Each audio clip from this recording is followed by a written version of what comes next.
Picture this. You're standing on a wooden dock in San Francisco Harbor on a foggy morning in October 1849. There are 200 ships in the bay in front of you. Every single one of them is empty. The crews abandoned them and walked into the hills looking for gold. The city behind you, which had 200 people in it 3 years ago, now has 25,000. Most of them sleep in tents. Most of them will be gone in a year. And right now, somewhere up in the foothills, somebody is becoming impossibly rich, and somebody else is dying of cholera in the mud. 21 months earlier, on January 24th, 1848, a Mormon carpenter named James Marshall was working on a sawmill on the American River. He saw something glittering in the mill race. He picked it up, bit it, and went quiet. He didn't tell the workers. He rode 40 miles back to John Sutter, the German-Swiss landowner who employed him, and laid the lump on Sutter's desk. They tested it. They tried to keep it secret. It took less than 4 months for the secret to break San Francisco wide open. By May of 1848, a Mormon merchant named Sam Brannan was walking through the streets of San Francisco holding a small glass bottle of gold dust above his head and shouting one phrase: "Gold. Gold from the American River." He wasn't sharing. He had quietly bought up every shovel, every pan, and every pickaxe in town the week before. By 1849, Brannan was selling those shovels at 50 times the price he paid. He became California's first millionaire. He never dug an ounce of gold himself. Within weeks, the city emptied. Sailors deserted ships, soldiers deserted the army, shopkeepers locked their doors and walked east into the foothills.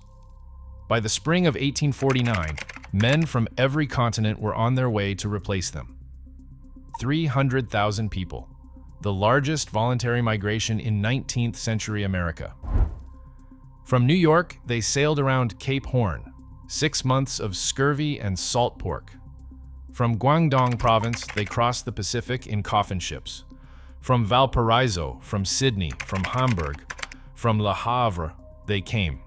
I've stood inside the maritime archives on the San Francisco waterfront, and the manifests are unreadable. Half the names are misspelled, half the ages are guesses. One man from a village near Canton arrived in May 1850 and signed his name with a brush stroke. The immigration clerk wrote him down as Sam. By the end of 1850, more than 500 ships sat empty in San Francisco Bay. Their crews had walked away the day they docked. The harbor was so clogged that the city's first wharves were built directly on top of the abandoned hulls. There are buildings in San Francisco's financial district today whose foundations rest on the rotting timbers of gold rush ships. Nobody stopped to look. If you want more stories about the Americans who built the impossible before modern machines, subscribe to Westbound Archive. There is a new one every week, and the next one is bigger than this. The city behind those abandoned ships was being built faster than language could describe it. In 1846, it was called Yerba Buena, with 200 residents under Mexican rule. By 1849, the name was San Francisco and the population was 25,000. By 1852, it was 36,000, making it the fourth largest city in America. It was the first city west of the Mississippi to have a stock exchange, an opera house, a daily newspaper, and a bank. Most of it was made of wood, canvas, and tar paper. They built it that way because they were in a hurry. They were in a hurry because the men who weren't building were 100 miles east, dying of dysentery and dreaming of nuggets the size of plums. Then it burned. It burned 6 times between December 1849 and June 1851. The first fire took 50 buildings. The second took 300. The third took half the city. By the time the Great Fire of May 4th, 1851 came through, San Francisco had been on fire so often, the residents had a routine for rebuilding. 2,000 buildings burned in 10 hours that night. 30 people died, including a night watchman who locked himself inside a brick safe to protect the gold inside it. They found him 3 days later. The brick had cooked him through the walls. After every fire, they rebuilt with wood. The merchants couldn't wait for brick. The miners couldn't wait for stone. There was money coming off the boats every morning, and a wooden warehouse built in 2 weeks would earn back its construction cost before the rains came.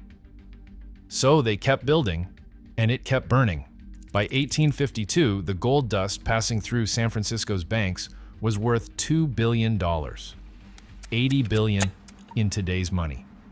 A German immigrant named Levi Strauss arrived in 1853 to sell dry goods. He noticed the miners' pants kept tearing at the pockets. He started reinforcing them with copper rivets. Strauss died a millionaire. Most of his customers died broke. By 1855, the placer gold was running out.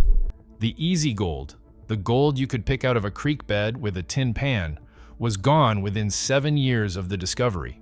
Miners who arrived in 1853 already had to dig. Miners who arrived in 1855 had to drill, and most of them couldn't afford the equipment. They scattered. They drifted to towns named Bodie, Calico, and Rough and Ready. Towns that became ghost towns within a generation. I've stood at the original location of Sutter's Mill in Coloma, California. There is a replica there now. The American River still runs cold and shallow over the same stones. John Sutter died bankrupt in a Pennsylvania hotel room in 1880.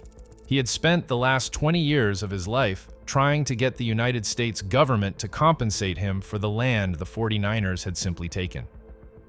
The government refused. The Ohlone, the indigenous people who had lived around San Francisco Bay for 10,000 years before the ships came, lost 90% of their population in the first decade after gold was discovered. Disease, displacement, starvation. Most of their names are not written down anywhere. I've walked Montgomery Street in San Francisco, where the original 49er banks were built. The skyline above it now is glass and steel. None of the wooden buildings from the boom survived the fires. Almost none of the original 49er names survived the records. The gold is in vaults in Switzerland and bullion bars in Manhattan. The men who pulled it out of the dirt are buried in unmarked graves in towns nobody visits. If this story moved you, subscribe, so the next one finds you. The miners are gone. The ships are gone. We are the only ones still telling these stories. Westbound Archive, every week.